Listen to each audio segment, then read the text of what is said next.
Pretty girl in the corner, and it seems as though everybody wants to take her out on a date. But the question is, who's going to hit the home run when it comes to getting this particular part of the mountain, which is Murang'a? Joining us are two members of the County Assembly, and they join us this morning for this conversation.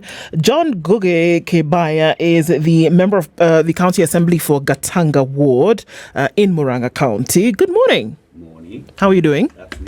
That's you. I'm sorry. I was looking at the picture and looking this way. I beg your pardon. Good morning and karibu sana. Asante sana. Isaac Njoroge also joins us this morning, and he is the Member of Parliament for Kahumbu Ward. Yes. How are you doing? Thank you, madam. Karibu sana. Asante. Good to have you in the room this morning. Oh, yes. Murang'a remains in Murang'a, but Murang'a has been taken all over the place, and there are numbers all over the place, but we'll get into that conversation in just a little bit. Dennis, as we normally do, is going to share a proverb with you from a different, we go to a different African country every week, and we look into the country a little, and then we get the proverbs that they share with people, and then we would love to hear your interpretation of that proverb this morning. Is that all right? Right. Nothing like a little good elbow grease on Monday morning? Okay. Oh, yes. So we're in a West African country that was at some point nicknamed the Black Sparta. So this country, they also say at one point it was known for its all-female army from the historical kingdom of Dahomey. Now the country is Benin. In Benin they have a proverb, and the proverb is, if a child insists they can swallow an axe, simply hold it for them. Let's start with you, Ngugi. How would you interpret that? If a child insists they can swallow an axe, just hold it for them. Thank I don't you. know that there's a Swahili equivalent. I don't know if there's a Kikuyu one. Mtoto akililia Yes, mpe. yes. Thank you, Dennis, They're very a bit much. extra in West Africa by saying it's an axe. Well, yeah. Go big or go home, I say. And before I do that, I want to say hello to the people of Gatanga. And I told them that I'm coming here to SpiceFM. So All right. they said, they told me to say hi to you Okay. guys. Oh, well, asante sana. Tunapokea salamu. And I also want to thank them for giving me this opportunity to be here. And the mtoto akililia wembe mpe. I don't know whether it's equivocal, because an axe in the mouth, you see the size of our mouth and an axe, they are diametrically not aligned.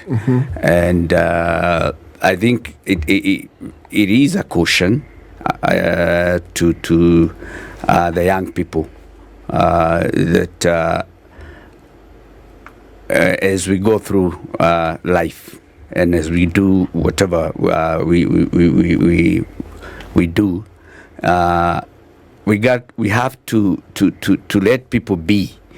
And one of the issues about and especially in our country, if I can bring it back here, Yes. is that there is a sense of entitlement by so many folks. The adage that you have to go out there and do it for yourself, I think is sinking.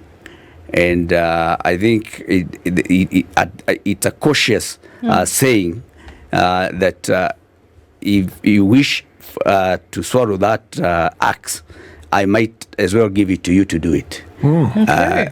But I don't think it's a wise thing to do.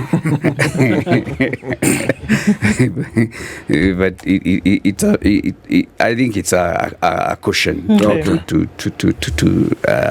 to us. Okay, Njoroge. Okay. First, allow me to say good morning to all the members of this fraternity, and also my residents from Murang'a, and especially my ward. I come from Kahumbu Ward. And also to each and every person listening and watching us in the Republic and everywhere through all the channels which are available. My understanding of my understanding of the whole, I can just say is like the other saying in Kiswahili which says asisikia la mkuu pia huvunjika mguu. It's like it's a precaution that you might ask for something, or you want to chew something which is not you're not able to chew it, but you want to chew it or you want to eat it. So I think it's a precaution to each and every person. Or my understanding is that let us be precautious of what we are doing. in terms of implementation, in terms of what we are talking, and in terms also of what we are asking. Otherwise, again, at the end of the day, itakuwa majuto ni mjukuu. Yeah. Interesting. Okay. All right. Very interesting. So let's look at Murang'a for a minute, shall we? With in 2022 registered voters of 620,929. They form what I call part of the top 10 counties with big numbers. And of the above 600,000, of course, we're not looking at counties like Nairobi with 2 million. We're not looking at Kiambu and Nakuru with 1 million plus registered voters and such. But it's a big number here. And when it comes to politics of the mountain, Murang'a County obviously is looked at as one of the ones that, guys, we must be here. And right now, the flavor of the month is Murang'a. And everybody's saying, you know what, if we don't start to talk to people in Murang'a, the likelihood of them listening to us then is starting to drop. Is Murang'a being sufficiently wooed? We'll start with you. Go ahead. Let me start by saying, to bring this thing into context, you have to look at the history of Murang'a. Murang'a is a home for Build at Kagia. Rofia came from Murang'a. Matiba came from Murang'a.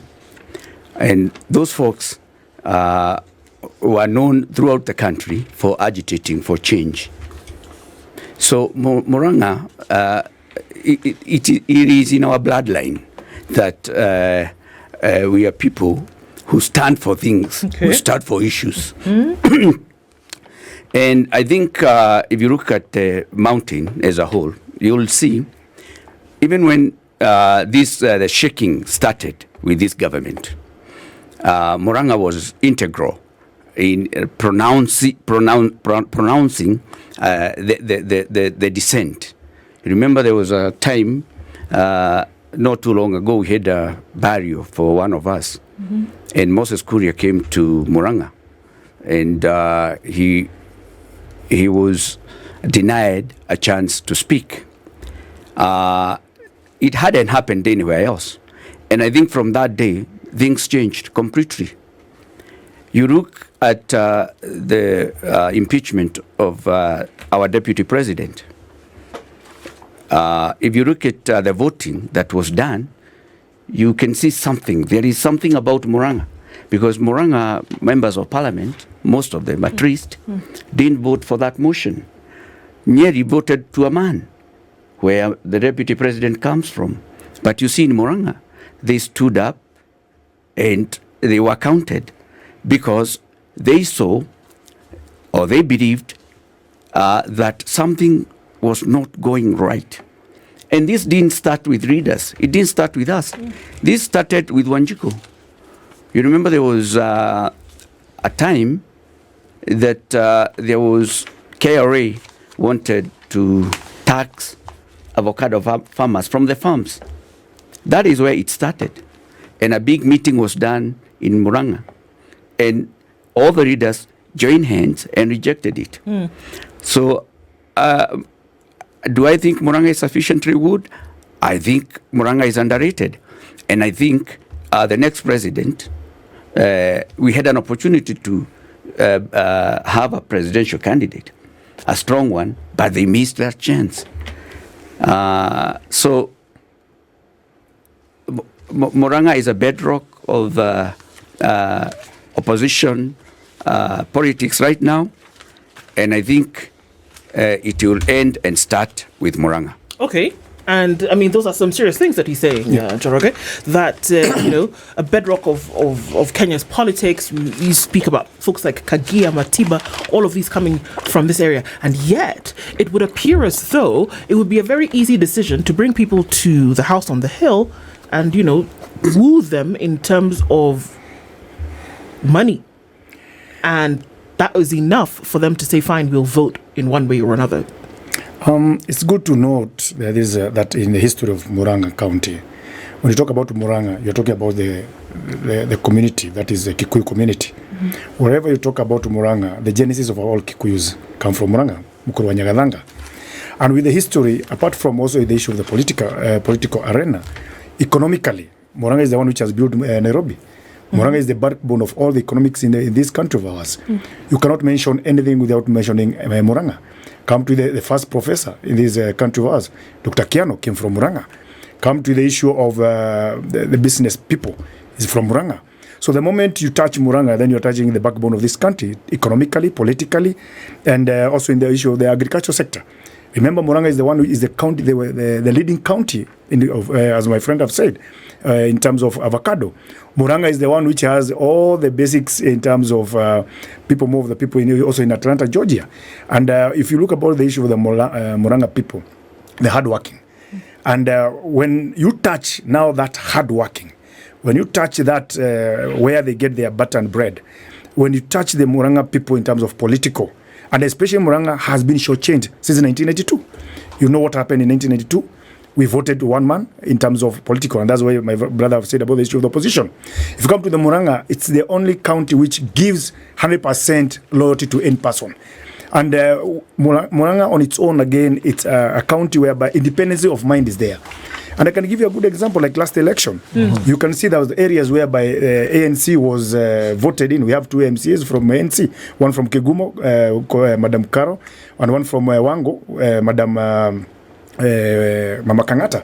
And also we have also so many, like 6 or 7 independent candidates who were elected, despite the wave which was there for the UDA. So that tells you that Murang'a people are independently minded. There are people who are ready to, they normally work, and there are people who are holding this the country and country in terms of mindset of development and also in terms of agriculture leading. So remember, even the founding of our bank equity come from Murang'a. So a visit to State House and some handouts, then essentially what you're saying is not going to sway the decision? No, handouts will not sway Murang'a people. As I said earlier on, Murang'a is an independent mindset people. And as I've just given you an example, even when during the election, remember, for example, in Kiharu, we have an ANC candidate who was elected through ANC. We have like 4 elected leaders through the independent candidate. So Murang'a people are the people who are independent. You cannot sway them because of the handouts. You cannot sway. They always listen to the ideologies. They always think about a kind of a leader whom they want. And that's why you see people like Matiba. They had to go even bankruptcy because of what they believed in. So when Murang'a believe in their own thing, they are ready even to sacrifice their financials. They are ready to even to sacrifice their seats for the sake of that identity of who Murang'a is. My question is a very direct one, Ngugi. President Ruto met Murang'a grassroots leaders in State House of the weekend. Were you there? I wasn't there. I can't go there. Were you invited? And yes, declined? I was, and I refused to go. And who invited you? I was in, the invitation came through the assembly. Okay. For all members of the county assembly to attend that feat, that road feat. And I refused to go. The reason I refused to go is that there is nothing else that was going to be done there except bribing people. Were you given an agenda for the invitation? You know, there's a way, if I invite you to my house, we're celebrating something, or we are going to have a certain discussion, and I need your presence, I need your input, your wisdom. In this case, the invitation, did it come with an agenda? No, there was no agenda, but basically, we knew what the agenda was. Their agenda was to buy royalty. So you have colleagues who went? Yes, there are some colleagues who went. And I think even Mheshimiwa Chefman here went. Yeah, I was going to come to you know, the oxymoron about this is that President Ruto is calling delegations to State House to talk to them about economic empowerment in their regions. When we were campaigning, we went throughout the 47 counties. And in Murang'a, we went to Gakoigo Stadium. And we had an economic charter. The people of Murang'a told the president and the party what they wanted done for them once we get power. We signed that charter. The people of Murang'a wanted value addition for their basic inputs, for their coffee, for their tea, for their macadamia, and for their milk. And we agreed about all those issues. The people of Murang'a wanted their roads to be done. The people of Murang'a wanted their kids to be empowered. We signed that charter. Since the deputy president, our deputy president was impeached, there has been a hue and cry in our region because we thought that the president is in his seat Basically, because the people of Central Province and Murang'a give them the votes. We give him 87% of the votes. So there is nothing new. We haven't had any development in Murang'a. Like the way I come from, there is a Mau Mau road. It's called Diara Keriaine Kahunyo Wandohi Road. We were promised that road would be tarmacked. Now that road is impassable. Yet there is money to go and bribe people at State House. Where is this money coming from? So with the charter, a lot of these issues that Murang'a people raised 3 years down the line, has any of those things been met? Nothing has been met. But, to be honest, the Deputy President, Rigathi Gachagua, was given the mandate to fight illicit alcohol in the country.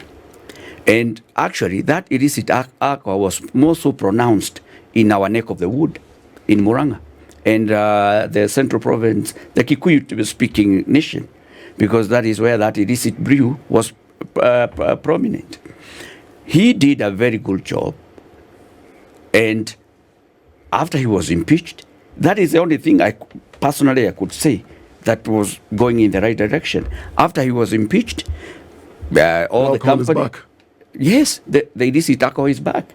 Kids 20, 25 years old are dying of drinking illicit alcohol. Is it an enforcement issue? I think the police are advised not to bother those people, because some of these companies that produce the illicit alcohol were closed by the Deputy President. Now they are open. And how are they opened? Mm-hmm. Who authorized the opening of these facilities? Okay. We don't know. We'll come back to other reasons why you didn't go and what the people from your ward are saying. Njoroge, you went to State House. Yes. You got the same invitation. Yes. Mm-hmm. We got an invitation from our leader of majority in our wall that we are needed to the State House. However, I was not requested to send any person there. And as an elder... What do you mean you're not? I was not given that portion of people. You know, there was, apart from us, the leaders like MCAs, there were those sorts of people, the machinery leaders, from each and every ward, where I didn't have my any number that I could have gone with them. So personally, I went there. Reason number one, I was you told the agenda. That's where I'm going. Okay. The reason why I went first, because it's very important to know. Forget about the agenda, because the invitation was open, it was blank. But the reason why I went there, number one, is that as a leader elected, I have a contract with my people for 5 years. That's number one.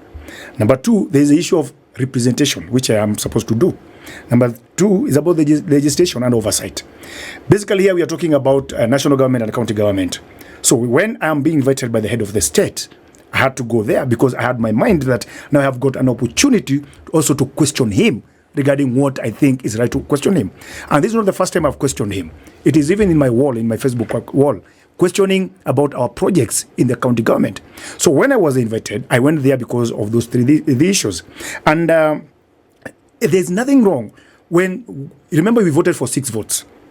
That is the MCA, a member of parliament, senator, woman rep, governor, and the president.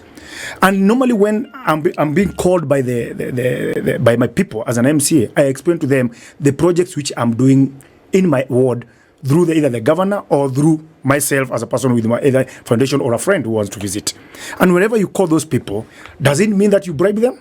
It depends how you understand the bribe issue. And so when I went there, I wanted to listen to know exactly, is it another lie or is it another truth? Is it what should I understand there? So that when even I meet him next time, like my friend, he knows, he's very aware.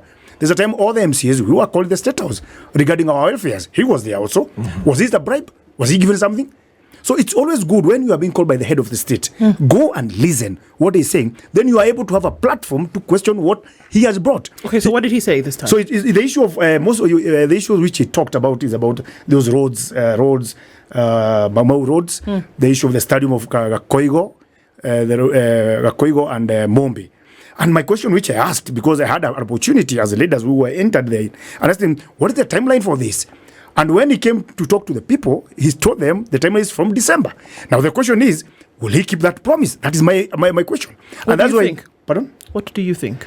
I think we have the issue is about if it will happen or not. Do you think that the president is going to keep the promise that he made when the leaders from Murang'a and other interested parties went to State House? I want to believe he will. Why? I want to believe. Okay. Because why I'm believing is that there was an issue of the amount of money which was being told there, which was he was talking about. I want to believe that already the last time when the former sport minister, and he was there also, when he was the minister, and he talked about Gakoigo, and then the issue of Gakoigo came out, that the stadium should be done in Mombo. Okay, so let's just take some steps back. Yeah. The former minister, Ababu Nwamba, Yes. was in Murang'a and he talked about this stadium. Yeah. How long ago was that? It's 1 year. It was a year ago. Yeah. What did he say he was going to do at that time? They say they established that Gakoigo showground to become a modern stadium. In how long? The reason was there was a crisis which was supposed to be sorted out. No. In how long did they say they were going to sort out? Immediately when there was a solution to be made between Gakoigo and Mombo, Okay. and Mombi Stadium, which should be done. Mombi Stadium is in Murang'a town. Gakoigo is outskirts of Murang'a town. So it was an issue about the county government to agree with the stakeholders about which stadium we will start. Okay. So at the end of the day, the demand came in that we need to have now 2 stadiums for the sake of it. Were all those part of the economic charter during the campaign? Yes, They were all part of that yes, charter. yes, So yes. this was before 2022. Yes. Okay. So 3 years later, you as MCAs are called to State House Yeah. and is telling you Yeah. that We're going to he's do this going to stadium. build these roads by December, Yeah. or starting December. Yeah. Same things he promised Yeah. before 2022 Yeah, elections. yeah. 3 years ago. And you still believe that these things are... The reason why I want to tend to believe, Okay. we are still 2 years to go, and my worry is only that it should not be another elephant kind of a job. Regarding Dennis. just a minute, I didn't interfere. Let him finish and then Yeah. you'll pick it up. We yes. have been having those kind of projects, even the establishment of the Mau launching and all that stuff. And my worry is that assume we start those stadiums, will they be ready by 2027? That's another question which I also am asking myself, and I happened even myself to ask him. Will the stadium be ready within 2027? Remember also we had the promise of the 6 stadiums during the Jubilee issue. None of them was done. So I am trying to balance that I live as a leader with a belief so that I cannot kill the spirit of You're my people. hopeful We that are it's hopeful, going yes. to, before his term Yes. ends, that is going to fulfill those promises. Yes, correct? I'll have the before you go to him. Yes. There was the issue of where this money is coming from. The same case I asked myself, where is the money coming from? You asked the president that. Yeah, no, I asked somebody there because sorry, I could not have able to meet the president direct to ask. But the same question I'm asking myself, where is this money coming from? And I came to realize that we have members of parliament and we have the senators within the House of the Assembly. So it means our members of parliament and the senators, during the budget making, they are putting more money to the office of the president, where I think the honorable thing they need to do is to question and ask for supplementary budget to reduce the money if it is being misused by the State House. Okay, I'm sorry. The budget, interestingly enough, for 2026 started its process at the end of August. The last week of August, just 2 weeks ago, the process for the budget 2026 went in. Every line item for every shilling that is going to be spent in the budget 2026 is starting to get into the procedure now. So empowerment and the development of it did not appear in the 2025 budget. Didn't appear anywhere in the 2025 budget. Remember that any money that's being spent right now is the 2024-2025 budget money. 2025-2026 budget money. 2026-2027 budget money is what we're going to hear next year in June, July. So empowerment money did not come into the budget that is currently being expended in Kenya. It didn't show up. When John Badi gave and read the budget, for the purposes of empowerment money, it did not appear. So that can't be an explanation in terms of where the money is coming from. When it comes to the issue of the empowerment, like now, when people were in the State House, that was not empowerment. Oh, sorry. What was that? Okay. It was an invitation for the leaders. Okay. And then after the leaders meeting all the stuff, he publicly said that I'll give you the fare to go back home. Okay. So that's why I was asking the question also myself. If this money is coming from the State House, Is it also the budget? And that's the question I was asking. Is it the money coming from the budget which was passed by the members of the parliament? Because remember, I'm working with the county council in the Murang'a County Assembly. I'm not in the national side. But the same question I asked myself. So if you ask me whom I should blame, I have never had any member of parliament or any senator bringing a motion to the house, to the floor of the house, questioning the same what you have just said regarding the expenditure of the money, yet the budget is 25-26, which will start by next year. So that is again my query, and I want to be very specific. As I said, independent mind is very key. That the same question I have not had. We are just only talking outside here. If I wish I was in that assembly, that is the House of the Assembly, or even Senate, I could question that question if this is the kind of the budget which is there is not being done. So my problem is that the people who have messed this country is the members of parliament and the senators. Before we go there and before we lose our train of thought, because we'll still come back to you and talk about the other issues that the president spoke to you about. Ngugi, I want to rope you in because you said the president came to your county, you were present, there were signatures that were appended against the issues that the Murang'a people had raised, and they said if you take over power when we go to vote, these are the issues we want you to handle. Yes. And Njoroge said the president told them about these roads. Yes. You know about those roads? I do. And Dennis, for record, you can eat your cake and have it. You can go take money from State House and then question it because you already taken it. What do you mean? Those folks who went to State House, they took money from the Are you president. referring to Njoroge sitting next to you? No, not only Njoroge. Okay. Njoroge was just one of the people who went there. Yes. There were 5,000 people from Murang'a who went there. They each got 10,000. The regular people. I think the readers were getting much more. If you do that math, just to host the Murang'a delegation, the president spent more than 100 million. Njoroge here said the president said publicly that he said fair. it is within Facebook. No, You can just share. but the president said- Kurudi. Yes. How much was that fair? Just you know, It was for 10,000. 10,000. Yes. Okay, so 10,000. But not for the That was readers. the fair. Yeah, that was for the fair. For even the teachers were given 10,000. Okay. And even The leaders- yeah. No, I In think short you're order, losing me now. Okay, I think hang you're on, losing hang me on. now Okay. because So it's what we're saying- it's my chance just to talk. for Let me purposes just of finish clarification, my train of thought. there were normal, according to let's just put normal in air quotes, who got 10,000 shillings each. Yes. 5,000 of them appeared. So Yes. that's 50 million shillings. All Yes. right, please carry on. That's 50 million shillings. And I think the readers were getting much more.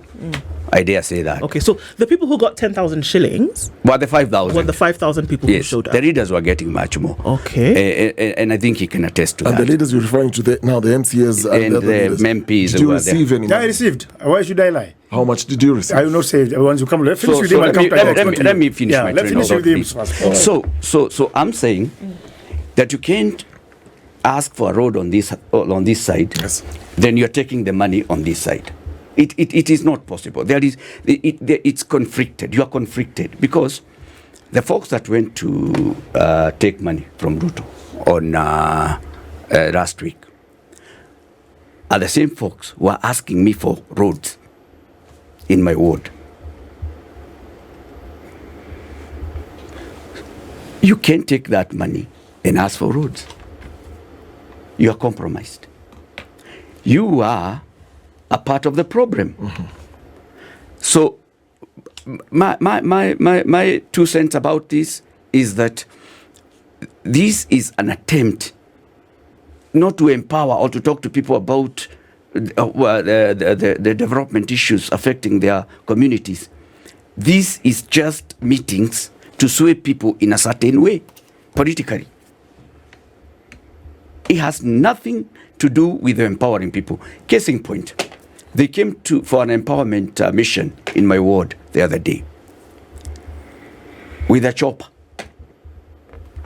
beans, and a packet of unga was given to the audience there. Then there was money. I don't know. It was a mini harambe. The president has given 3 million. The deputy president 2 million. I've been sent by the deputy president to bring 2 million. But that's not an Arambe, because an Arambe means mmechangisha hapo hapo. No. I'm just giving you in this case, a synopsis of what went own Yes, and they- in my ward. so in this it's case not a they paid. Harambee. Yes. I know it's not a Harambee. Yes. I am calling it like a mini Harambee because the other folks were not involved. Yes. It's just the leaders that were chucking money there. Okay. And they were able to mobilize 9 million. 10 groups were called. 10 groups. Each group was given 100,000 cash. So how much money did they spend? That is 1 million shilling. 9 million minus 1 million, 8 million. Where did the 8 million go? So 9 million is what was said. Yes. From what you're saying, that this is the money that Tumeleta. Yes, So each group was given 100,000. yes, So 8 million was left. yes. They didn't give out this 8 million. To who? They just made an They announcement. gave 200 shillings to whoever attended that meeting. Just say there was 1,000 people there. 200 times 1,000 is 2 million. So Where it's did possible- the other money go? So this is a scheme to enrich some of these politicians. And it's a dangerous trend in this country. You cannot run a country the way we are running this country. So those roads Njoroge talked about are roads that you're saying were included in that charter They that were. we need this fixed. Can I tell you for free? Yes. 2 weeks before the delegation went, Yes. another delegation from Murang'a had gone for the same roads. And they were posting on their Facebook that we were able to lobby for those roads. And I'm asking myself, I didn't see a bulldozer at Ndiara. So what were you going to lobby? We have always known that these are part of the roads that were to be done. So what is the big fuss about going to State House just to be told the same? Going to State House, it's a scheme to entice people to vote, to sway them in a certain political direction. And I personally, if you ask me, it's an exercise in futility. Because like he said, Murang'a people, you can bribe them. You cannot bribe people. They only took 5,000 people from Murang'a. Murang'a has a population of 1 million. So where the rest of them, where were they? Well, they say these are grassroots leaders. They are not right? grassroots They're not. leaders. No, So, they are Njoroge, not. You Am I were. not a grassroots leader? You are a reader. Okay. Yeah, you are a reader. About The folks that went there is So- the it's- boyfriends then and it's brought the girlfriends issue of those readers. No, Dennis brought the that's issue who of went the to leader. Yeah, It's interesting. those who went to State House are the boyfriends and girlfriends of those. So, Njoroge, Yeah. apart from these roads, I just want us to stick to the president's agenda when addressing the 5,000 of you. So the issue of roads was raised, and he promised he was going to fix those roads starting December or by December. The December. What are the other issues in the agenda? The issue was about the issue of the housing, the issue of the housing, the issue of the housing, the issue of the stadiums, the issue of agriculture. But I will also be very categorical in the issue of the agriculture because, as he's saying, it was not the issue of I going there because there is money which is being given. I think that was my opportunity personally To question the president. That's what you say. to question. Yes. And I had to question two things, which it is in record there. That when you talk about agriculture, and especially Murang'a County being an agricultural county, as per our documentation, I asked him how many these ambassadors we have in this representing our country, and how many high commissioners we are representing this country. Why are we suffering or are we struggling in terms of selling our avocados, our coffee and all that stuff? Yet we have ambassadors who can be given a target for our products so that we can be able to get the money. So I had to tell him openly, because when we were put in that house, and he knows I'm very independent in my own thinking, as I said.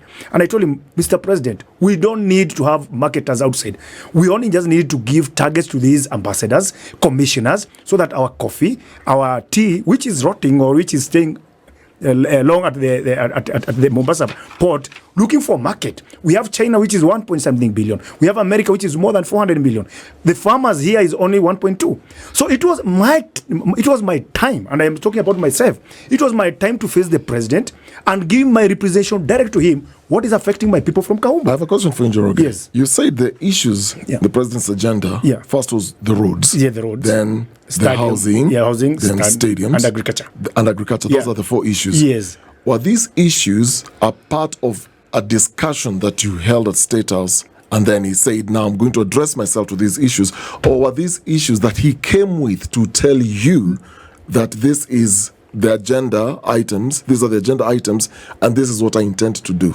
How did you arrive at this? I may say, now let me talk on my personal perspective side. Yes. I may say, when we were invited, when the other people were also invited, we had a chance to be in one room with the president. Okay. And he started to tell us the problems and the issues of Murang'a, where leaders were explaining themselves their problems and whatever issues they think is pending.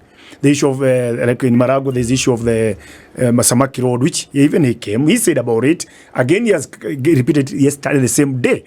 But on my side, since my member of parliament couldn't have gone there, and especially in my ward, and he knows I have issues about some of the issues of projects which are affecting my people directly. And I thought, being a person who took a Bible and a constitution that I will defend and I will represent my people, the only opportunity I had is that day to go and represent not only my people, but to question the same charter which was signed at Gakoigo. And when you did, what did he say? When you questioned, yes, you promised this in and the that's charter, why when after we discussed in that meeting, he came out and tell the people the plan he has for the Murang'a people. Okay. And the issue was the repetition of what we signed in the charter. Mine, which I have said, is that I'm waiting if by December he doesn't start whatever he said, and the question which I asked, and I can give you a real example which I pushed there in that agenda, is the issue of the water. He knows I'm in the committee of water. He knows in my personal ward there is no single water. Okay, let's follow that train of thought. Let's follow that thought. You said if by December he has not done what he said he's going to do, then what? I will mobilize my people for the same. To go back to State House? No. I'll just come out and call the press conference. I need to address, this is what I had gone to my people. This is what I addressed. And I didn't lie to them. I told them this is exactly what is there. Okay. Because as a member elected, due diligently, it's not a matter of running from the problem. It's taking that problem to the person. And I wanted to come categorically on Dennis and Madam, that when you say about being bribed, then I'm questioning myself, because there's a time also you were called by the current DP when he was the chief of, when he was the Minister of Interior. We were with him in that thing. Were we not given something to go with it? Did you take it? You can't say no. The context was very different. different. Listen. Not to the context. The issue is about why you given. The context was very different. No, where did the money come also from? There is a tendency in this country of ours that it's only when a leader is given, it's like a bribe. We need to make sure this mentality that when you are called by the leader, you must be given something. Even when he calls his people at his ward. At the end of the day, if he doesn't give them, there'll be a problem with him. Okay. So we have a tendency. No, I'm saying we have a tendency as all of us, not from our leaders, even from the Wanjiko himself. So let's talk context in this case. So people are given 10,000 shillings as fare, and you said this was obviously made public. So for the leaders, how much are leaders given? It will depends with the caliber. With the caliber? They were given. I will not disclose. Let me not disclose that. You won't disclose the amount? You won't disclose the amount. We were given. Okay. But let me not disclose about that money. Okay. Can you give us because a even range? those who are not there, they are talking about 300,000 and are saying 1 million. So I don't want to put that clear. And so because Let we me don't just- want, for that- because we don't for want that pro- one, yeah, because let we me- don't want propaganda, Yeah. and we don't want rumors. No. You were in the We meeting. were given. Give us a range. Don't No, give I us won't. specific. I Was won't. it 50,000? Between 50 and 100? Just don't put me from that to say angle. So then, if you can't disclose the amount, then you leave room for the conversations around these were bribes. No, they're not bribe. If they're not bribes, why can't you say how much There it is was? no bribe was given. There was If you're no given, no kama bribe. mtu anapatiwa pesa ya chai, shika hii 10,000 enda mkunywe chai. There was this 10,000 that was given, and it was clear hii 10,000 ni yenu ya fare. Why is this other amount not being mentioned? I won't. I do not disclose. Okay, For let now. me put something let else me in your just mind. Let's look at this amount, right? So there's an amount of money that leaders who are in a different caliber from the 5,000 people who were given 10,000 shillings each, which equates to 50 million shillings, right? So by your own admission, you're not going to tell us what other leaders of a different caliber were given, but it was more than 10,000 shillings.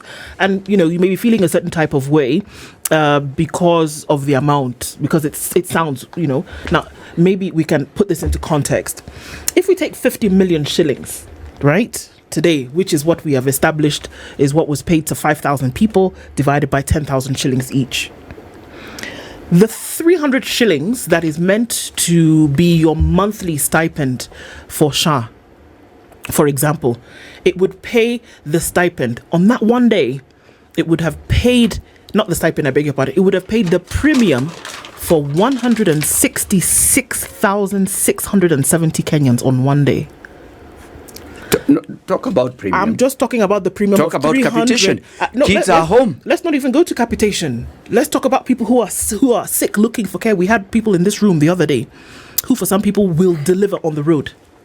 Who for some people, they take them to hospital and they ask them to go back and they say, go and bring gloves, latex gloves that in some places are free. And they say, go bring gloves. If that 50 million shillings was used, remember what you told us, Njoroge, is that this was not a bribe. This was not even that we're coming to deliver a road. It was going to State House to be told that certain things are going to happen.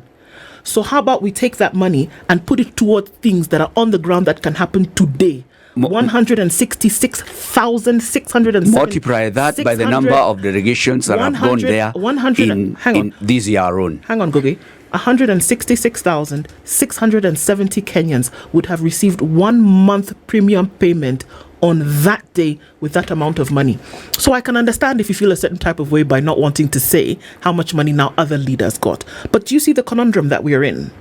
Let me. I've just responded when you started this conversation. I said, and you brought the issue of the budget issue, and I wish, and I'm just saying, I wish I was a member of parliament in that house, either assembly, the National Assembly, or the Senate. The question I will ask: where is this money coming from? There is no single member of parliament who have asked that in there. So are you uncomfortable with that situation? I'm very comfortable. So why would you take the money? Listen, I'm uncomfortable. I'm uncomfortable because when you are called, and it's something which is practical everywhere. Yeah. Even the journalists who are there, they were also given money. They were given money. Yes. So let us call a spade a spade. Nobody will go to State House. Nobody will go and see any leader in this country and will not be given anything. That is fact. It is there. And when we accept that, how we shall change that attitude from journalists, from these members of parliament, the MCAs, the governors, the president, and the senator.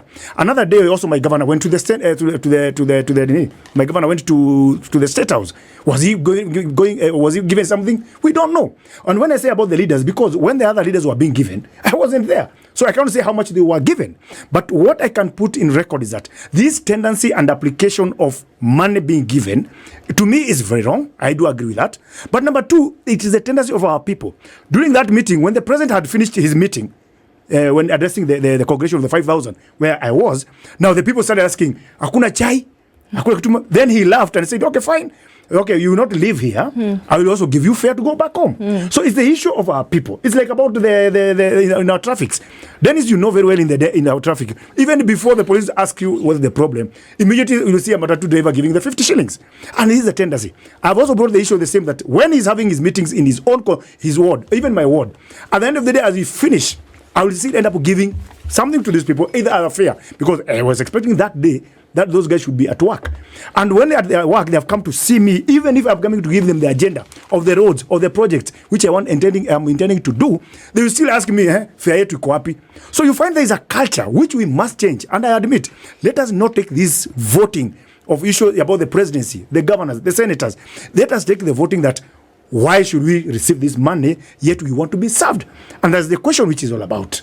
If we put that one, then it means everybody will be safe. There's nobody with honesty. Nobody is trustworthy in this country. Okay. From every person. On even the churches. You know, another day they were being given the brown envelope. It changed from brown, it came to white. So at what time do we think this is a bribe? And at what time do they think this person is my 6 foot? I have gone to see him. What are you supposed to do? Njoroge. So Dennis, my request is very simple. And I want it to be categorically. The only time we can stop this nonsense of thinking it's either bribe or it's tea or it's fair is for us now to start that culture of saying we will go there and we refuse to go there. Majority of the people who didn't also go there is only because they didn't get the invitation. And if they could have gone the invitation, I'm not talking about the leaders, I'm talking about other people who could have gone there. So there is a tendency of Mulipata also give it to us. I got even some texts there.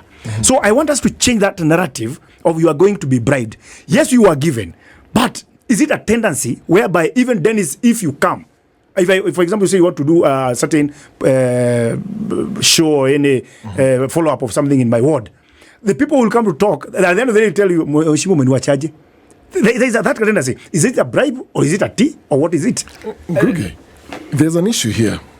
If there is money to give people chai, and there is the money for chai, and then there is this money that cannot be disclosed how much it is, but the figures are out in the open. if what Ndu was saying, if you calculate the amount of money in millions in one sitting that has been dished out to this particular delegation, and then you look at the cost of these roads that the president promised that by December is going to start working on this. If you look at these figures, is it within the rights of the people in your wards to question you as the MCAs and the other leaders who went and say, look, if you're given money for this and you're going to demand for this road, if this road is not done, how are you going back to this same person who gave you these other monies that is still undisclosed and demand for the roads to be constructed? And that is precisely, and that is what I was alluding to. Those are just shenanigans and bravado. These guys were never given an opportunity to say anything at State House. You were not there. They were not. You were not there. We get this We have friends there. They were not given an opportunity to speak. The president came and told them what he had in his mind. And then he gave them the money, the bribes, and they went home. They never spoke. They didn't have an opportunity to say anything. What are these bribes and I'm for, saying, in your opinion? let me say, I am as clear as day that this money is supposed to sweep the mountain people into a certain direction politically. And I can tell you that will not happen. And let me tell you, I have a financial background. I have a master's in financial economics. So I understand these things. You cannot run a country this way. And Mheshimiwa Chefman is a good friend of mine, and he's an honest man. But the route that we are descending to will cripple this country completely. The president is saying, I am not doing politics. I'm just calling here, you guys here, to inform you on what the government intends to do. The other day, he went and told the teachers that 20% of the housing, the buildings that are being constructed, will be given to them. At the cost of who? How many other interest groups are there in this country? The question, we are wasting a lot of time discussing maybe bribes or other things, while the fundamental issues, economic issues that bedevil this country, nobody is speaking about them. Look at housing. I'm paying for the housing levy. They are building houses, they are selling. The government is selling. The government should not be in the business of selling things, because that is more corruption. You know, President Ruto started off very well. But I think the clique that advises him told him that for this country to go forward, he needs to be a benevolent dictator. The way Lee Kuan Yew was in Singapore. He forgets. Lee Kuan Yew did this in 1970. There were no phones. There were no computers. The population was docile. This is 2025. You saw what happened in Nepal. You saw what happened in Bangladesh. These kids are informed. People in Kenya are informed. You cannot run this country with a singular mindset. You have to listen to people. If people say they don't want housing, why would you shovel it in their throne? It would appear as though, or rather it doesn't appear at this point, what these meetings are for. If the meetings are a promise towards development in a particular area, if development had not taken place for the first 3 years, but mind you, even before that, we are seeing comments on socials where people are saying there's not a drop of water in a ward that is represented by Njoroge. Yes. There's no water. There's no water. That has not been a yesterday problem. This no water issue has been there for years. There are people who have grown up in the ward and have never opened a tap and seen water coming out of it. So it's not a 3-year-old problem. So the question is, in the moments when folks are called to State House or called to wherever they may be called from, what is that thing that is convincing people that it is this time. It's this time that's going to be different from any other, that there will be water, that there will be fixed roads that are dilapidated at the moment, that there will be, what are those other things that they said? The stadium will also be built. What is it that is different about this time that is different from any other? Njoroge. It's true what you have just heard, that why I'm saying this time is because, one, I was assisted with some pipes back in the month of May for my ward. Mm-hmm. Half of my ward now has water, and the other half has not even a drop of water. And that's why when I started saying that I was elected to represent my people, to legislate and oversight.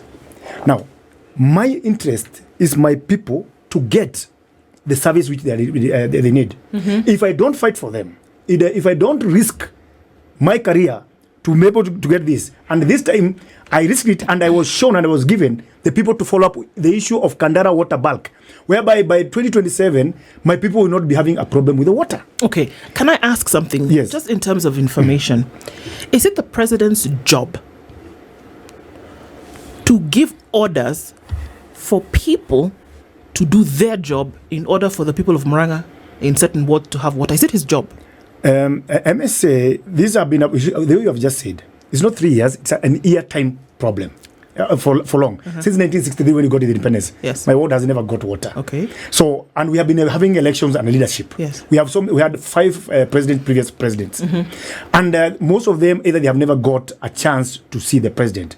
And also the others who have got the chance, and even they were personal vendetta of the president, even during the campaign. Now the question comes, who represent this problem in this ward? Mm-hmm. Whenever I call them, mm-hmm, I've made classrooms, I have made polytechnics, I have given this issue, we have project, we give the Inuam Kulim and all that stuff. But the question they always ask me, where is water Mheshimiwa? My question is... So, I understood your question. Yeah. Mm-hmm. So my question is, the question which you have asked, and this is what I'm trying to clarify, is that if my member of parliament cannot be able to give me an answer for the same, mm-hmm, and here I've got a rare chance being invited, forget about what we are going to get there. A rare chance to give in there. And in that meeting, all the stakeholders, the PS of water was there, the chairman of the water was there, the minister of water was there, the president himself was there. The question was now to me, as an elected leader, I represented personally, I'm talking about my personal information, mm-hmm, I represented my case. That, remember, for you even to get a support, for you, for the 60 years we have been independent, that plus 3, and also as we celebrate the constitution, my ward doesn't have water. And I'm here to get an answer for the same. I don't need just to take a microphone and say for it. So when I was promised and I was given even to follow up, mm-hmm, and that is Kandara water bulky, mm-hmm, actually he knows. I'm having a meeting with him because of the committee of water. Mm-hmm. For what I'm saying today, he will be in record also. And even future callers, he will be there because we're in the same committee.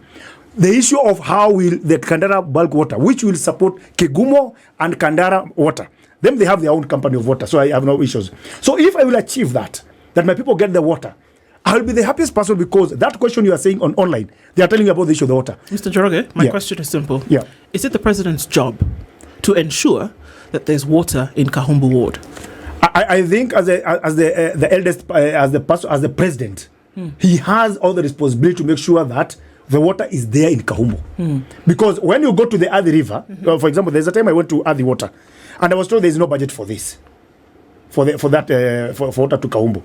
When I went to the minister, there's a time we also went all the members of Murang'a leaders to Ministry of Water. And when we asked them, they said that okay, they will request the money, but at the end of the day, let's not hide ourselves. The president is the one who gives this issue of the budget. This put there, even in the county governments. The governor's interests are there. Okay, beautiful. So make the connection. Yes. You went to the member of parliament, no water. Yes. You went to the county water representation board. Yes. No water. Yes. Ministry of Water. Yes. No water. Yes. You went to the directors. Yes. No water. Yes. All of this festering problems yes. going on. Yes. We don't have water. People don't have a drop of water. All of these people work under the president. Under the president. And they've been tasked to do a particular thing. Yeah. Right? Whether they'll give you half, whether they'll give you a quarter, according to the budget that they have. This is their job. This is what they're supposed to do. All of those people have been unable to do it. What did they say the reasons are? No infrastructure, no money, no resources, right? Uh-huh. Is that what they've told you before? So then now you go to a meeting at State House to make the case before the president that, look, your people have not done 1, 2, 3 because they say there's no water. My question is, what magic will suddenly now happen because this case has been made known to the president? Will there suddenly be resources? Will there suddenly be somebody doing their job? Will there suddenly be enough in terms of infrastructure to get the water pipes flowing? What is this magic bullet that seems to only be able to be dispensed at State House that has not happened through this long chain of people who are paid a salary every month, who have resources at their behest to do their job and don't, that will suddenly happen at State House? I believe I represented my case well about the issue of the Kahumbu water to the president himself. And I believe when he authorized and he told the chairman of the water, Adi, that is the current lady, she's a lady, I forgot her name. She gave me the reference to the people to follow up with the issue of this Kandara water, bulk water supply. And he has given me a direction and have an appointment on Wednesday this week to go and see them and know. Did all of these things happen as already? A result of you being at State House? Already they have given me half of the pipes. Did these things happen as a result of you being at State House? Yes, because I represented my case and I was shown people to follow, because next time I will not see the president for another 6 or 7 months. Because unless, to see the president is another difficult thing. And since these guys have said the classes of the people you have just mentioned, I was not getting a solution. Then I knew, because I had got the information that, okay, we have not been budgeted for and blah, blah, blah, whatever you have just said. Mm-hmm. So whom should I have asked the question? The hard question of my people, who even now they're asking about the issue of the water. So I asked the president personally, directly, and there is when I got an answer, and I was referred now to the 2 gentlemen with the project, and I was shown also the document. And I have a meeting on Wednesday. And these things that you're talking about happened on this day at State House in that arena? Just that arena. Okay. Yes. So to me, I can say that I represented by people who even now, despite whatever job, any effort I've done to my ward, the main agenda is the issue of the water. And I saw it as appropriate, despite also going to all those offices and I was not able to get the answers. I decided to go now personally. I wasn't to go, but I decided to go and see opportunity. And when opportunity comes, you hit it once. I have a question to both of you, and I'll start this. I'll start with Ngugi. Let's go back to the county economic charters. So roads was in that charter. I want you both to correct me if I'm wrong. Housing, of course, wasn't there back then, or was it? It was in the charter. Housing? Yeah. Housing was in the charter? It was in the charter. What was the conversation around housing? Affordable housing? It was supposed to be a fund of housing, but it was supposed to be a fund. Okay. And it was not supposed to be a levy. A levy. It was not supposed to be a tax. Okay. Yes. Stadiums, was it part of the... Stadiums were there. Agriculture? Water. And water. So these 5 things were in the economic chart of Murang'a, when the president was doing tours in every county, campaigning. Yes. So Njoroge says when he was going to State House, part of why he was going also is to seek answers to some of these issues, why they have not been addressed. Yes. And the question is, and I'll start with you, Ngugi, Njoroge and Ngugi, did you ask the president why for 3 years the things that he signed against the economic chart of Murang'a, why all these things that you're saying he raised over the weekend have never been addressed? Did he give an answer? I didn't question about those because already there were those people who had asked the same question as we are saying. Did he address himself to the reasons why? No, he didn't. We didn't ask about the reason. Okay. Right? I want to be very categorically. The question was, when are they starting and it's hurting our people? So 3 years later, you're asking the same person who promised you they're going to fix these problems, and he is telling you, I'm going to do them by December 2025. No. For example, what I've just said is good also to notice this. Okay. When you talk about the issue of the stadium and all the stuff, again, it comes beyond me as a county representative. But remember, water is a devolved function. And the reason which took me there is about what connects. No. My question was. I didn't ask that because the other members who are there asked the same. Not you directly. So my question was, these issues that were being discussed in State House over the weekend were the same issues that were there before the election, 2022, correct? Yeah. And the president didn't address the reasons why, for example, there's no water, why these issues of agriculture, avocado, macadamia, the issue of housing, the issue of roads. He never gave reasons why for these 3 years a lot of these issues have not been addressed. He addressed, but he promised that he's going to address them. He correct? said, and I want to be very correct categorically. Yes. What he quoted about the same, that when he took power, there was no money, which has been a story all along. Okay. That one you know. Okay. Let me finish. What he said the same. But he said the economy has stabilized and these things will be done. I'm talking about... he said the economy now has stabilized. He will do them. He will do them. And that's when we started the conversation, I said, my timeline is up to December. If he doesn't get whatever he said, initially I didn't have a chance to question now the last man whom I thought will assist my problems of the same. Okay. So my last point is this. If he doesn't do as we agreed, then there's a question to ask. Because if I had gone to all the other departments, I started from Murang'a office, I went all the way to the regional body, I went all the way to the ministry, and we were all of us. The governor was there, the ministers of water was there, the PS of water was there, irrigation was there, my member of parliament was there. We had all the conversation, and we got stuck somewhere.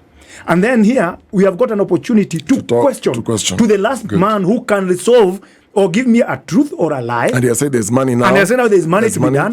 And he has given me the personnel to go and see on Thursday. Okay. So if you call me on Wednesday, if you call me on Thursday by the phone, ask, did you go to the meeting? What was the idea? What was said, or what was the discussion? I'll be able to give you a position. Currently, I have a way out to what my personal reason I was there. Okay, let's cross to Ngugi.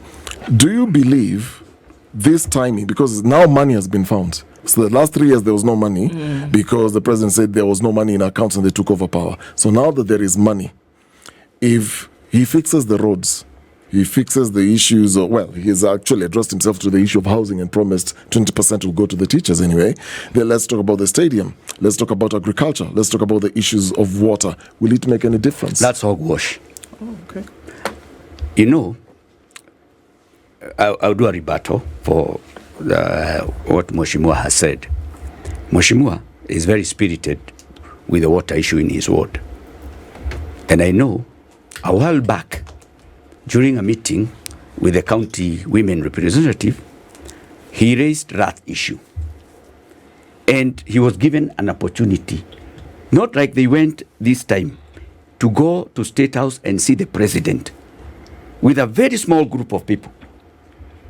So he had an opportunity to discuss all those water issues with the president then. I think there were only 5 people in that delegation. So he had an opportunity to speak to the president. Yet, he spoke to the president, and for now, a year after, the president has not implemented his head of bargain. The president came to Murang'a in May last year. He pronounced, it was a Murang'a tour before the impeachment of Gachagua. He pronounced himself to all the things that he promised the people of Murang'a during those meetings. In one such meeting in Donyucheka, Gatanga, he promised the people of Gatanga, because Gatanga, you know, that's where the Kaini Dam is, but folks are still water deficient. So he promised the people of Gatanga that they will get water very soon. Okay. Pipes were distributed, laid, but as we talk today, no water is flowing in those pipes. Just for clarification purposes, the president came, said, we will do ABCD. Yes. Pipes were laid, the people went about and did what they were supposed to do. Yes. But water is not flowing through the taps a year later. No, not yet. Okay. And I find it's very conflicting, because I know, like, Mheshimiwa wants water in his ward. I know also you want other development to come to your ward. But let's be honest. The president is saying he has money now. Yet, there is no money for capitation for kids. They are saying that they are cleaning up the register of schools, because the previous disbursements to hospitals was erroneous, because some hospitals got money and they were not supposed to get because they were closed. And I'm asking myself, this country, it has come of age. We even have a digital center, a Taranta center, where there are young boys and kids who are very knowledgeable about IT. They can even help the government to map those schools in the whole country through the GIS, like the GIS program that we are implementing in Murang'a. The reason why they are saying that they are cleaning up the register is because they are not liquid. As we speak today, we have not gotten the disbursement for August. The county government has not gotten the disbursement for August. So, all those things that the president is telling you, Mheshimiwa, it's a bunch of crap. Oh, okay. I want Nothing will happen. It's like, let's say the problem, see where the magic would happen. That is the Let me respond to that. No, let me finish. I gave you opportunity to finish. I am saying all this meeting that you're seeing in State House is to curb the popularity of Rigathi Gachagua. You think so? I am 100% sure. So the people are not behind you going to State House? Is that what you're saying? The people, you represent people at your ward. Yes. So what are the people in your ward telling you? Is it okay not to go? Is it okay to go? They told me categorically not to go. I told you I was in a barrio in a village called Gatanga on Thursday. And I told them that the president had invited us to State House. Categorically, they said, don't go.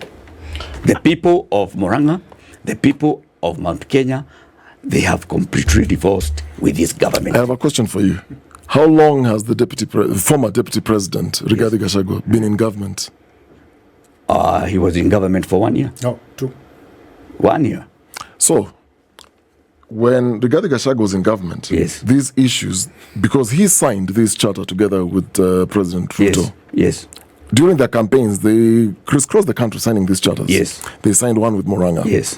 Did you ever find out, because there's this push to go and meet the president, so that there's a lot of these things that that you all agreed and signed, that is going to construct roads, fix the issue of agriculture, water, housing, the stadium and all that. Yes. Where is Rigathi Gachagua in this conversation? Besides now being the former deputy president, now campaigning against the president. You know why Rigathi Gachagua left the government? That was a point of exit. Why? That the things that they had agreed with the president, he was not doing them. Instead, he was going to increase taxes to our people. You remember the meeting that our deputy president had with the avocado farmers in Karen? It brought a lot of issues to him from the president. Because the president was asking him, you want us to do all these things, and we need money.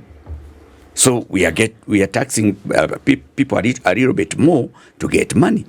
And Rigathi was opposed to that. He was saying, let's get everybody in the bracket who can pay, put them in the bracket, before we go for the avocado farmers in the villages. That was a point of exit by the deputy president. That being understood, Ngugi, and I think that if we look at how things have been playing out, Njoroge, that perhaps we're going to the wrong source for issues to be solved. And I want to come back to the water because it's important. The water in Murang'a County is just as representative as infrastructure in Laikipia, as ECD schools in Laikipia. It represents the same thing for roads in Ukambani or stadia in Ukambani. It represents the same thing. When we look at the setup of government, there are certain things and certain people who are supposed to do certain things. So let's look at water, shall we? The responsibility of the provision of water and sanitation, delivery of water and sanitation services is the responsibility of county governments. It is not the executive. The executive national government is supposed to make sure and manage. Now, this management is not at the office of the president. This management is at the Ministry of Water and Sanitation. The ministry under that has a Department of Water Services. All of these individuals, engineers, all your wash people, all of them sit with the ministry and that they come into contact with many times non-governmental organizations for the management of water. Now, it might look like a long-winded way of saying that there was no need to go to State House to have a conversation with the president about this. That there is a long chain of people who are tasked with the responsibility of doing this thing. And if you see, by your own admission, the president only told you to go back to those people to do what it is that they were supposed to do. It didn't need 5,000 people traipsing to State House, did it? Let me respond in a very unique manner, if you allow me. Water is a default function. And not only water, also agriculture and other stuff. But we, as counties, we have only been devolved the functions without the funds. We depend the funds from the national government. And this is an area whereby, my friend, we all agree with him, that we must fight for devolved functions with fully funding. When you devolve water to the counties, and yet you cannot build an intake of water, then even as much we do the piping to our people, like now we have a community project based about issue of the last mile water piping, and the same way they're saying there's no water. On the other hand, the county government is not allowed to build an intake to these pipes because it is not in their mandate. It's under the ministry.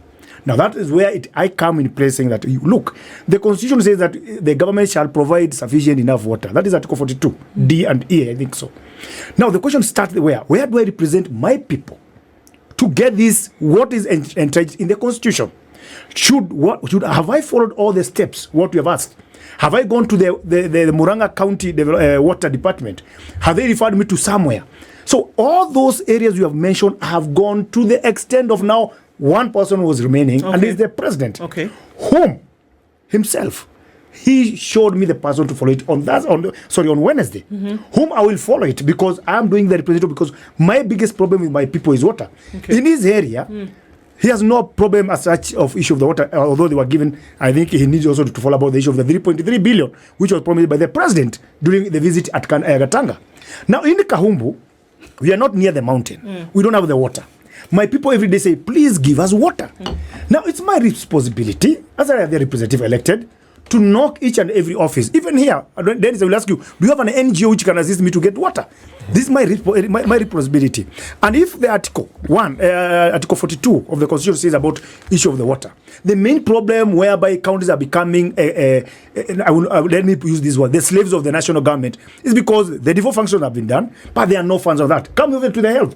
Another day we have been told that all the dispensary will be given, county should give free medicine. Yet, we have not been given the money, allocation of our money in our county. So our hospitals, we stand, they are running without medicine, and here we are supposed to give the issue of the medicine. Now, the question is, who will question the president directly? Sometimes the president needs a person not to fear. And another final thing is that, remember all these people you have mentioned are an appointee of the government, of the president. Come about the waziri. He's appointed and then vetted by the parliament. Come to the chairman of the boards of this water or whatever you're saying. They are appointee of the president. Then they are vetted by the assembly.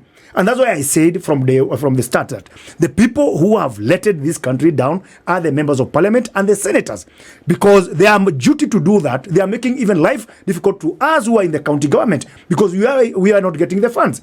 And I said earlier on, nobody has taken either motion to the assembly as a member of parliament, be whoever you are supporting the government or you're opposing the government. And that's why we are having a struggle with that. The only thing we are doing, and I can say, Gachagua, the deputy president, he's doing a good job because he's keeping the government on toes. But who are these members? The members of parliament who are following him, the senators who are following him, the senators and the members of parliament who are following the president. Why are they not doing their duty of representation, legislation and motion? For example, this money which we have been discussing about being given at State House, where is he getting the money? We have the agencies of the government. Who is this member of parliament has not taken these issues to the National Assembly? I wish he was there. I was there in the Assembly. Perhaps I could have asked. And that's why I asked. Remember, there is a portion, whatever the money is getting, whatever it is getting, even if it's being given without using the budget, then it's wrong. But why would you ask now? Where is he getting this money from? No, I've been asking. But in State House, when he was giving you guys the money, you never asked him, by the way, this money you're giving us, where is it coming from? Listen, and I started categorically saying that we have we all leaders and even the Wanjiko. Remember, even the teachers were there. I have said even the journalists who were there, they were given. because I have friends of the. So it makes it right that others were given. So then No, in that I'm case, saying you can also. wherever you have been caught. You see, my purpose going there was only one. And I think even you were seeing in the comments is the issue about the water. He has said that there's a time I was there. Yes, the member of parliament, that is my woman rep, Betty, she came to my village when she was doing her own empowerment. Remember, that is another one of the votes. So she had all the right to come, talk to his people, tell whatever he wants to tell them, give whatever he wants to give. But in the presence of the people, I challenged him about these issues. And that's why he told me, will you go and tell the president the same? Then he asked the people, can he go to see the people? He asked the mandate through the people, which is in the record. Then, when I took the mic, I asked the people, do you want me to go to the State House? The people said, yes, if at all you go with this agenda. And I went to the State House, and there I presented my case, the issue of electricity, Yes. the issue of the water, and the issue of the employment of the youth. I can say in that meeting, I was given pipes for 5 kilometers of water, which currently my people are From that State House meeting? Yes. Do you, And see then a they just do you see a fundamental problem for 3 years since this administration took over leadership? You've struggled in your ward to get these things done. As you've said, you've knocked on so many doors, Yes. trying to get this issue of water sorted. yes. And suddenly, on one weekend, you have a meeting with the president in State House, and suddenly all these issues are actually being resolved. Do you see a fundamental issue with That's that? why I say that, yes. It takes one man to just say, direct you, like you've been directed, go speak to so-and-so, go speak to so-and-so, and suddenly things seems to be working. Do you see a problem with that? There's a problem with that because I'm also struggling, wasting a lot of time pushing all these doors. If at all somebody has been appointed and he does his work rightly, I have no any reason whatsoever, Bona Dennis, to go and give an excuse to my people that I'm still waiting for the national government to bring this water. They are not ready for that. They are ready to go and ask for that. I'm lucky to say that in that meeting, I even told the president himself that I have 5 youths, and lucky they were there. There are 5 youths in my ward. Getting an employment is a very difficult thing, and I'm luckily also I'm happy. So he promised employment for the They young were people even in your ward? employed. They were teachers, and they are teachers. Right on the spot, they were employed. No, they were referred to the TSCs with their documentation. Yes. And they got the Those are only 5 that there you are 5 took years from your ward. Yes, I was asked. And they're going to I was get requested. jobs Actually, as we teachers. speak, they are work a job as we speak. And I still ask, you don't see a fundamental problem with that? I can see it, and it is there in the whole setup. But my question is, again, I'm asking to you, should I sit down, as much as a fundamental, I'm not getting answer from these offices. What should I do for the people who elected me? I have a contract with them. There's a promise I gave them that I will be able to deal with their problems, and I will not fear to knock each and every door. So Okay. there's no law, there's no way I've broken my law by representing my people. Okay. Starting from, I follow the procedure Fair enough. to the extent of that. If I thought my people will get a solution by him, and that's why now today I'm a very proud man by saying this. If by December I don't get these things sorted out, what he has promised, You said to call a press conference. I will call a press conference. Okay, Ngugi, you didn't go to State House. Yes. Do you have issues in your ward? Yes, I have a lot of issues. And I can tell Mheshimiwa. So he got it. What happens to the 1,400 other MCAs? And that's what I want to ask you. What happens to you? Will they have that opportunity to go to the president and request for those things? And I started by saying this is a cycle that we can sustain. Because this is a cycle of hoodwinking people. This is a president who is behaving like he's alpha and omega in this country. He is working by himself. That is why he is able to direct a certain person to do a favor for Mheshimiwa. How many other MCAs, how many other MPs have issues such as his that they can get access to him? A country cannot be run like that. There is a budget. There is a plan. We used to call it the plan. Where did the plan go? Where did our manifesto go? Why are we doing things that we never put in contract with the people? We were given this mandate by the people. Yet we have completely deviated from the contract. We said we'll do a fund for housing. Now they are levying people money from their pay slips. I don't need a house. I have a mortgage. I'm paying a mortgage as we speak. Why do I have to pay the 7,000 shillings per month for every? Most of those teachers, that he was promising the 20% houses. They have houses.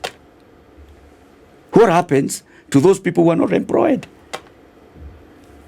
Those guys who cannot be able to chuck 3,000 per month. So this country is fundamentally broken. And we have to fix it. And I know that opportunity will come because I know the deputy president and other like-minded people have conglomerated, and they have agreed that they will give us one person to remove the president from power so that this country can change. And that is why we are saying we will not talk so much about the agenda, because there is no agenda without removing this president. If I allow to just before, okay, fine, go ahead. A second respond. And this I want to be record. So you have said that how many people will go and meet the president if this is the scenario. Personally, as I said, I've never tried to book an appointment with the president. It's only the queries which I've been raising in my forums, either in other show radios and also in the issues of the newspapers. They are there all along. I've been raising these issues. And when I got the opportunity... Well, I think you've made that very clear. Just so that way he's saying, I'm just categorizing what he's saying. When others, I think we had a chance with MCAs to go and question that one if David doesn't want to take whatever he would be given. That was the right forum to ask this question. Remember, the question is asking. They are addressed directly to the National Assembly and to the County Assembly. When did we change the levy fund to levy? Okay. Those cannot be addressed by him or me in the County Assembly. It's supposed to be the national government. Okay, can I ask you a question on that? Yeah. So you are members of the County Assembly. The County Assembly is essentially seconded to the county, right? You, right now, as a county, have one of the best performing governors in the country. Irungo Kangata has made things work in the county. This is not political, this is fact. And we have a health service that works even when the rest of it is falling apart. Children are going to school, things are happening. Why would you not take this issue to the governor? Remember that the provision of water and sanitation, please understand, I'm like a dog with a bone here, because this is a representative issue. Why would you not go to Kangata and say, this thing that you are supposed to be providing as the county government, forget about the office of the president, forget about the national government through the ministry where we see the management of water. Why wouldn't you go to Kangata? For some reason, he's been able to get other things working, right? And this is a ward issue under the county government. Did you ever go to him? Yes. What did he say? And the record. And actually, he's the one who referred me to the chairman of the ADI. That was last year, October. And I told him, now look, he called even the guy in front of me in his office. Because as I had said, I went through all the process to the last point. And you know, this country, most of the time is held hostage by so many people. Okay. So many people hold this country hostage. So I went to the governor to look, I have a problem with the water. And my governor is so passionate with the issue of the Kahumbu getting water. And he assisted me so much, even the drilling borehole. Another one which was drilled at Bogoinde Primary School. When we entered when we were sworn in immediately, the first issue of the water, because of his passion in my ward, he came and drilled a borehole, which he's assertive for that. When I told him about now the issue of the bulk water for Kahumbu, he told me, look, I have so many things to do. Kindly please follow up with the chairman of AVI, Mr. Karondo, by then. And I started the process with Mr. Karondo. When the Karondo then told me, look, there is an issue of the water issue with the system in Murang'a County. Then it took a process whereby we have the issue of Gatanga water, where they're supposed to get 3.3 billion. We were to look our funding model for the Kegumo ward, which is supposed to bring water to Kahumbu. We had, then there was a meeting which was called for all of us. The governor was there, the member of parliament was there, the minister of water was there, as I had explained earlier on. And then it stuck that they had no funds for that. Now, when we were told there were no funds, immediately, even where is Gatanga water, where we were sometimes back, of 3.3 billion which were issued, I can't sit down as an elected member and stop there. I now started talking with the other because the governor does introduce, and I even up to date, I always update my governor so far where I've gone and what is happening. And even he's in record in our budget, because the issue of Kahumbu having a problem with water, it's a place called Kenyona. And in our budget, we had passed 20 million to stop that nonsense which were there, so that water can be able to reach in Kahumbu. So it's not that we have not followed. It's not that I've not gone everywhere. But during the ministerial problem, when I saw, when you are seated, all of you guys, and you see there is a problem, the person who feels the pinch is me when the whole entire ward doesn't have the water. My issue, and I think the issue of many, which I was hoping that by now that you would have been able to see, is that it is not a visit to State House that miraculously opens funds, which you have stated not once, not twice, not even thrice since 8 o'clock, that the problem why this has not happened is because there was lack of resources. That if we don't see a problem, that by a visit to State House, suddenly these resources have been unlocked. Zoom out, as my brother here says often. Look at the bigger picture here. That is why it looks like it's a campaign promise. Remember what we started out with? That it's a wooing the region with these answers that are being given today. If we can't look at this from a larger perspective and ask questions about, so what if I can't make it to State House and I have an ECD school in Laikipia that needs to be built? What if I cannot make it to State House and the drip irrigation that should reach farms in Ukambani that would then help our fruit trees to grow, that will help us to take food from farm to market? Who is going to help me there? What if time runs out and these visits to State House do not reach certain counties? Are you seeing the bigger picture here? That if we have to depend on a visit to the house on a hill for development agenda to kick in the country, we have a bigger problem. And that the members of the county assembly should not be dealing about water issues, but we should be dealing about a governance issue from the get-go. I don't know if this makes any sense. Let me react for that for a second. As I said, we have devolved functions. Every member has its own role. The county assembly has its own role. National government has its own roles. The reason why you're asking for the State House to give those kind of directions, to me, as I said, and I will stand it for now and ever, if at all I will go and knock somebody's door and I get that promise I promised, and we have a big problem and he knows it, then you wouldn't have gone to State House. Listen, listen. Sorry, no. I'm saying, if you had the problem, I'm saying, if you had gone to Mr. What did you call his name? Karondo. Mr. Karondo's office. Yes, I went there. And at that time, Mr. Karondo had helped you. He right? referred to me to the ministry. No. I'm saying let's now play. Okay. Let's play a game. Okay. Yeah. If you had gone to Mr. Karondo's office and he had said, you know what, we have seen the problem. Yes, everything is okay. Piped water, 3 weeks, 4 weeks maximum. Put on the tap, water is running.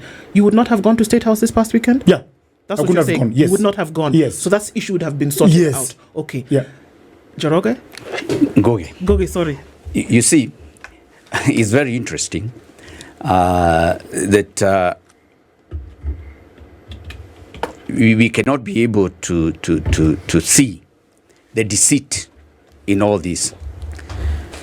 I started by alluding that my colleague here had visited State House, had gotten the privilege of going to State House to enumerate the issues that he has in his ward. The president came for the Murang'a tour in May of last year. He referred to the charter of all the things that we had agreed with the people. He had agreed with the people of Murang'a. Last week, before they had a meeting, a delegation of the members of Assembly and some other leaders went to the president from Murang'a. And now, the ultimate meeting that happened last week. And in all those meetings, there is one common thing ringing, that I will. I will. Now we have money. We will do it in December. And I'm asking myself, can't you read through that and see there is something that is not right? How do you get problem solved, Ngugi? You see, like in Murang'a, we are very pragmatic. We don't, when we do our budget, I'm the chair of finance. When we do our budget, we do public participation. We actually happen to know that there are processes called KIPES. Yes. The county. Yeah, county investment parks. Yeah. But, and apart from that, there are the CIDPs. Yes. Which are the County Integrated Development And the ADP. Plans. You have plans. Yes. For every county, Yes. these plans are made whereby there's public participation, Yes. invested groups come in and they say, actually, this is what we think we should do. Yes. Others think this is not how we think we should spend our money. These CIDPs, for KIPES and such things, actually happen. They happen. People, human beings, blood thumping, go sit, have meetings Yes. where things are planned and Yes. money is budgeted. Yeah, These exactly. things are going to be done.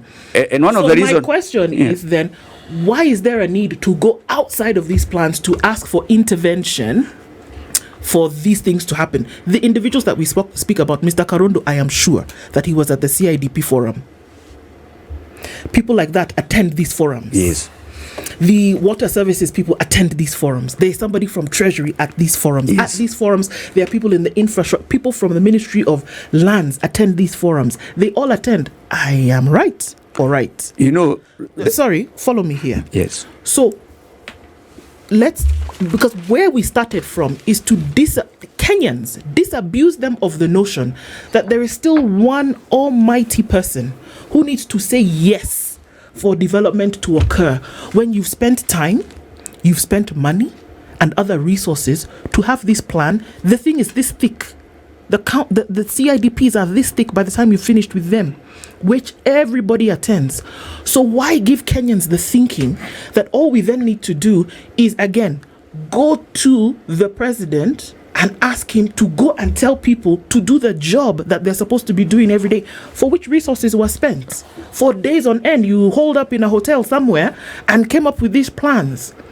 So then why still go and ask somebody for permission for the release of resources for things that you planned to do?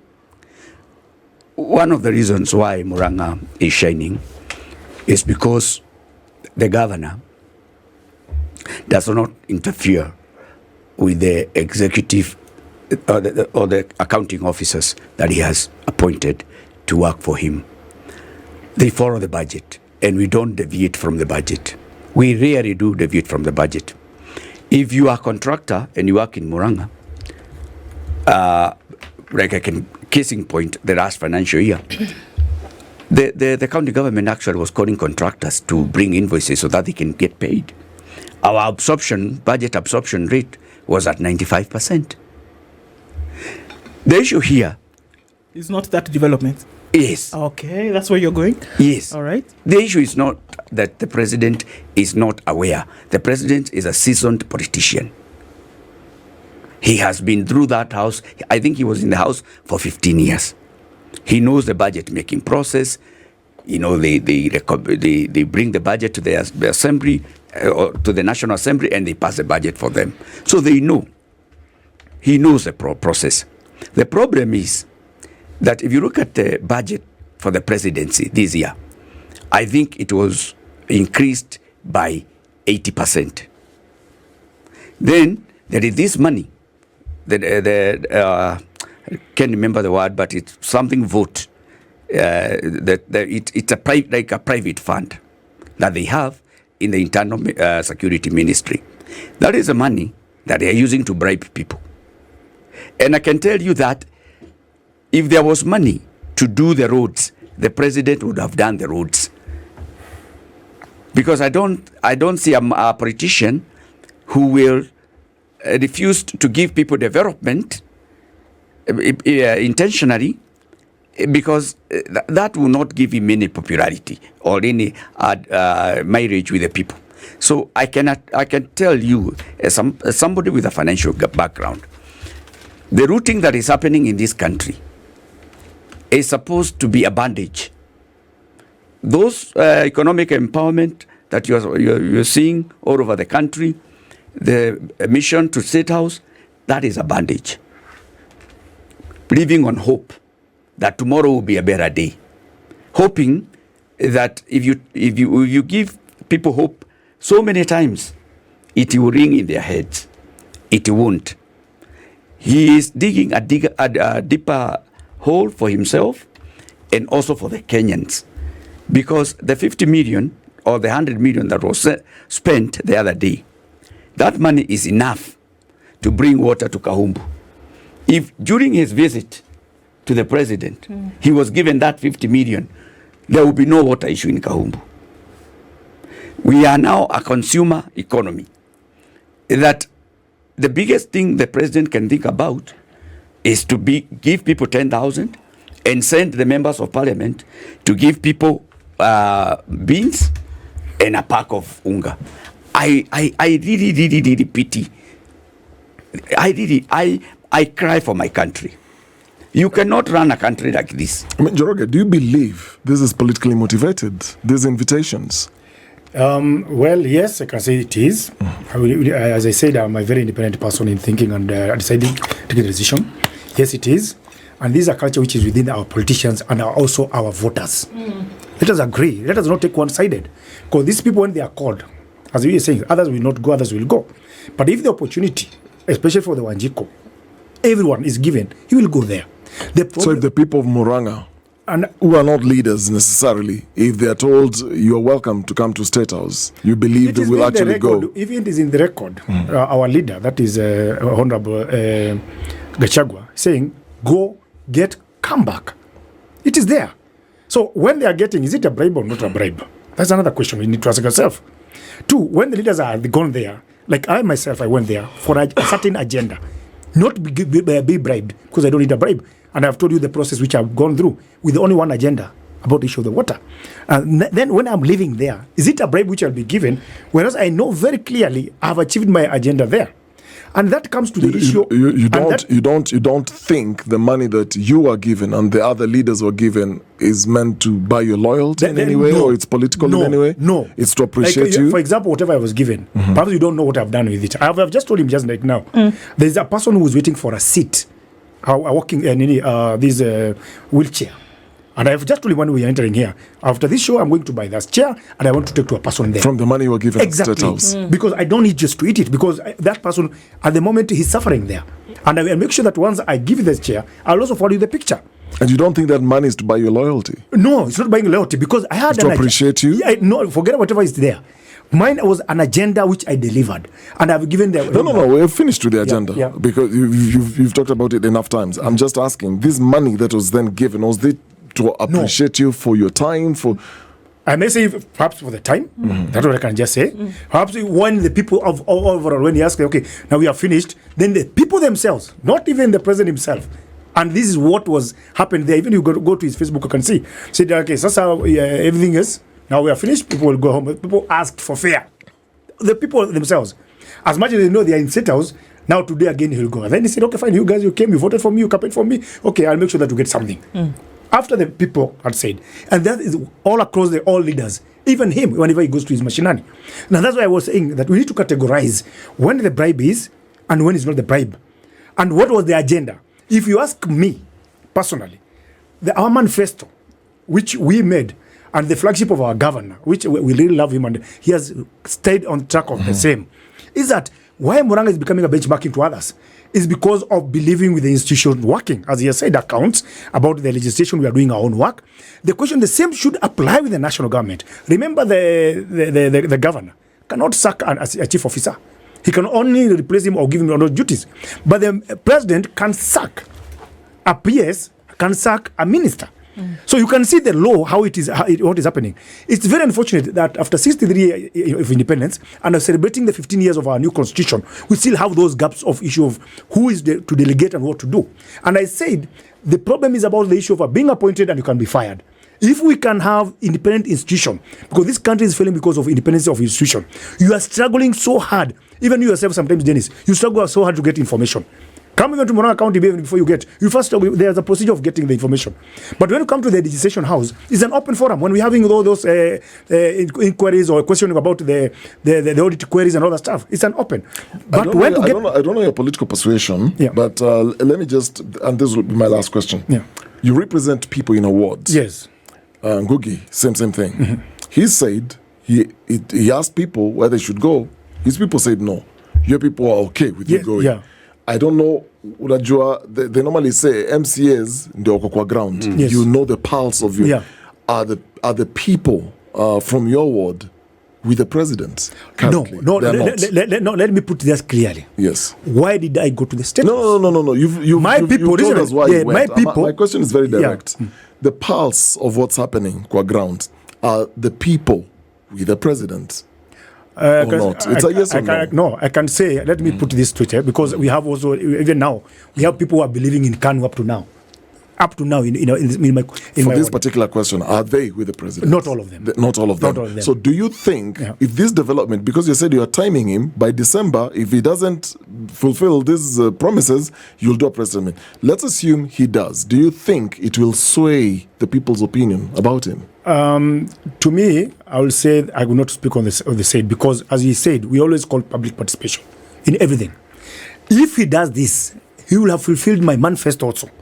You represent people. No, I'm saying he will fulfill my manifesto. Yes. We have 6 votes. The question will be each and every, and this is the problem with all Kenyans, and the problem with us, understanding the constitution and the election of the 6 votes. Each and every vote has its own mandate and its work. And until we are able to get that correctly, that, remember, they will not vote me as a president. I cannot tell them to vote who to be the president, but I can convince them to vote me as an MCA. And they can vote me either with a party or independent, or even I can say I will not vie.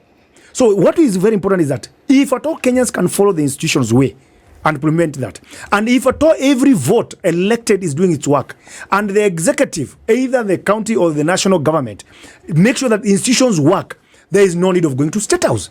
If all the institution works and you get a solution from those people appointed in the government, nobody will go there. Then it comes back to the bottom of the line. Why are we having this kind of all these synergies and problems? There are 2 institutions which are not working correctly.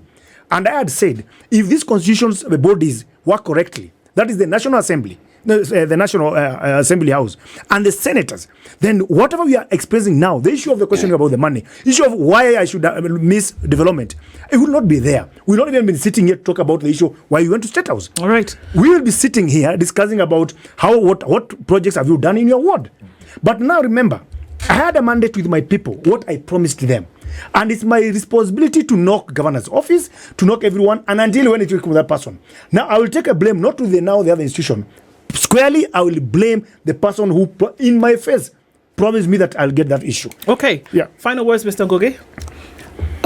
Let me start by thanking you guys for inviting us to the show. And also the topic for the day. You seem like you are people who are interested in the affairs of your country, of what is happening in your country. I can say without fear of contradiction that those visits that you are seeing in State House are nothing but an attempt to bribe the people of this country so that they can attempt to sway them politically. I can also attest that will not carry out. That will not happen. The people of Kenya are intelligent. They can see it. They can see what the president and his cohorts are doing.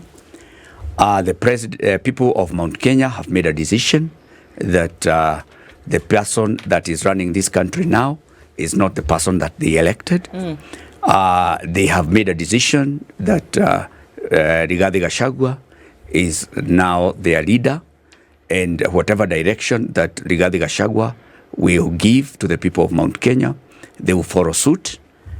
I cry for my country because of what is happening. There's siphoning of resources. Just the other day, the president talking about corrupting our independent bodies was talking about forming a committee with AACC, the police, the DCI, to work on corruption. I dare say that is not his mandate. There are institutions that have been created in this country to do that work. He should empower them. The president, we will give him space for the next 2 years to finish his term. Then we will remove him peacefully through the ballot, and we will install somebody else. And Dennis and the crew, we are doing wonderful things in Murang'a. We had an investment conference where we're inviting investors to come and invest in a land that we were given by Del Monte, 1,400 acres. It will be an industrial park. We have decided that. And there is a lot of things that you can invest in there. So if you have investors who you think, bring them to Murang'a. And there's your stint. Thank you both of you for being here with us this morning as we round out the show. John Ngugi Kibaiya is the member of the County Assembly for Gatanga Ward, and Chefman Isaac Njoroge, member of County Assembly for Kahumbu Ward. Your final shot was your final shot, man. Thank you so much for being here, both of you. Thank you. We'll continue these conversations as we can. At 2 minutes past 10, thanks for starting off the Situation Room with us this morning. This is the Situation Room, the only way to start your day.